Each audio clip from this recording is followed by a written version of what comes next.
Welcome back to the Takeout. We've moved over here to the Conversation Corner. 27-year-old Nick Fuentes is a MAGA-adjacent podcaster with an audience in the millions. He's a white nationalist who traffics in anti-Semitic tropes and is unremittingly hostile to gay rights and civil rights. As we have discussed here on this program, Tucker Carlson recently interviewed Fuentes without pressing him on his fringe views. That has divided and continues to divide the conservative MAGA movement. Now Fuentes wants to play a role in GOP mobilization leading up to the midterm elections. Tanner Nau joins me now with fresh reporting on Fuentes' intentions. Tanner is with the Free Press, which you guys probably know, owned by CBS's parent company, Paramount Skydance. Tanner, it's good to see you. Thanks for joining Thanks me. for having me. So, what are Nick's intentions, and what are the implications of those intentions for the broader MAGA Republican Party and movement? Yeah, so Nick's intentions, in his own words, is to infiltrate politics, to take over the Republican Party and bring it in line with some of his more extreme views that are racist, anti-Semitic, and opposed to people of color. It's something that he's been planning on doing, something that he talks about in his stream nightly, but this move to create a foundation is really the next step in that. And how would he make that real? How is he going to try to do this? Is he raising money? Is he going to do voter mobilization things? Is it beyond the podcast and streaming space? Yeah, so my report at the Free Press outlines how he is revamping a America First Foundation, which is a 501c4 that allows him to raise money from major donors, create programming. Will not disclose them and be able to give those to candidates moving forward in the midterms. And explicitly, he wants to influence the midterms to be more in line with his agenda. And what does the Trump White House, if anything, think about this?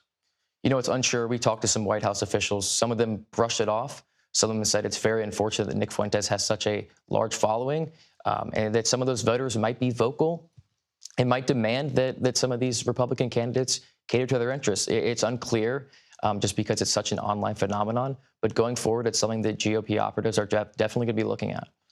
And the Tucker Carlson of it, how, based on your reporting, is that being evaluated and being debated within the conservative and MAGA movement? Absolutely. It is completely fracturing and stoking these huge arguments. The Tucker Carlson interview with Nick Fuentes got millions of views, brought Nick really into the spotlight in a way he hadn't been before. And it's terminology I've heard, glazing. Glazing, yes. Tucker Carlson, it was not a combative interview. It was quite friendly. It was much more friendly than it was with someone like Senator Ted Cruz that Tucker interviewed just a few months ago.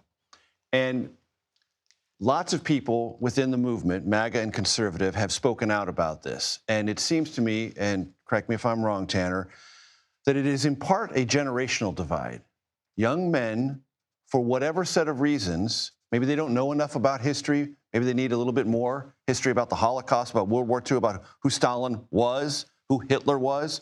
But for whatever set of reasons, they have, at least for the moment, gravitated in Nick's direction. That's given him a kind of accumulated online clout, has it not? Absolutely, absolutely. Nick Fuentes is wildly popular online.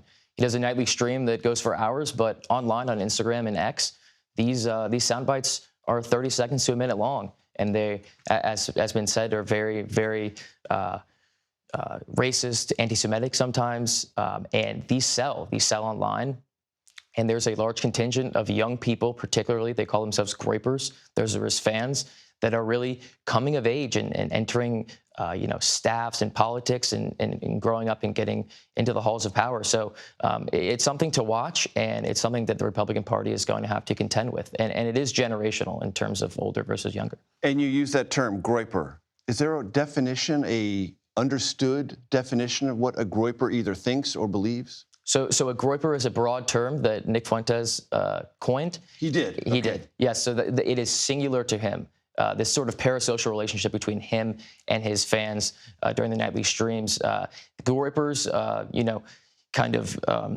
are anti-Semitic, racist. They have very, very fringe views on basically all social issues. And they're kind of anarchists, too. They yes, don't really absolutely. believe in either a constitutional republic or the democracy we've come to understand and live with and enjoy for now going on 250 years. Absolutely. And there's a certain amount of nihilism to it. They're opposed to a lot of institutions, traditional conservative views on free markets. They're anti-free market.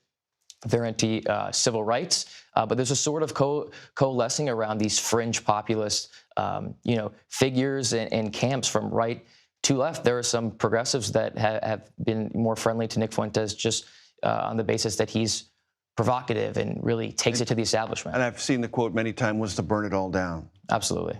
Yeah. And what is that?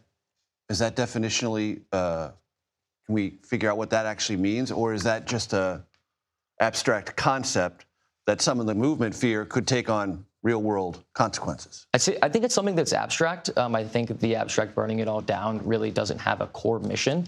But in another way, the establishment of this 501c4 is kind of an indication that he doesn't want to burn it down. He wants to burn it down and build something up larger, more powerful, more in line with his views. So while burning it down is certainly provocative and gets his base going, I think tactically he wants to build something in the ashes. Very quickly, Tanner, do you think at any point in the next year the Trump White House is going to have to take on Nick Fuentes? I believe so, especially with this coming of age of young voters, people that are working in Republican politics. It would be prudent for the administration to take this on head on and make a decision to whether they want to make peace or take them on.